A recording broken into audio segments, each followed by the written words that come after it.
तहसील colour कहार के कस्बा बुछाल कलान में सगी भांजी ने मामू को गोली मारकर मौत के घाट उतार दिया।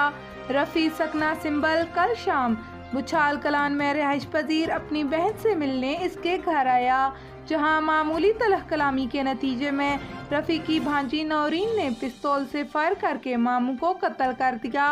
बुछाल कलान पुलिस चौकी कामला मौके वारदात पर पहुंचा और मुलजिमा को गिरफ्तार कर लिया। लाश पोस्टमार्टम के लिए DHQ अस्पताल चकवाल मुंतकिल कर दी गई। आपको अपडेट कर रहे हैं कस्बा बुछाल कलान में सगी भांजी ने मामू को गोली मारकर मौत के घाट उतार दिया।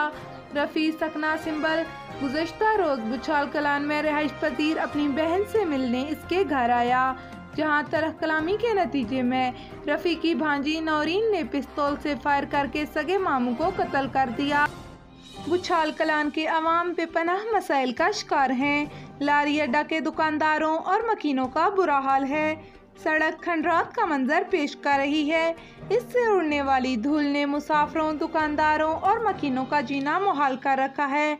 इसके अलावा भी पुलिस चौकी रोड तबाही का मंजर पेश कर रही है। बुछाल कलान के अवाम की कसीर तादाद ने मुस्लिम लीग काफ और PTI को वोट दिया। दोनों पार्टियां हुकूमत में शामिल होने के बावजूद अहलिया ने बुछाल कलान को यकसर नज़रअंदाज कर रही हैं। अवाम के मुताबिक इन पार्टियों के सपोर्टरों ने भी मानीखेज खामोशी इख्तियार कर रखी है।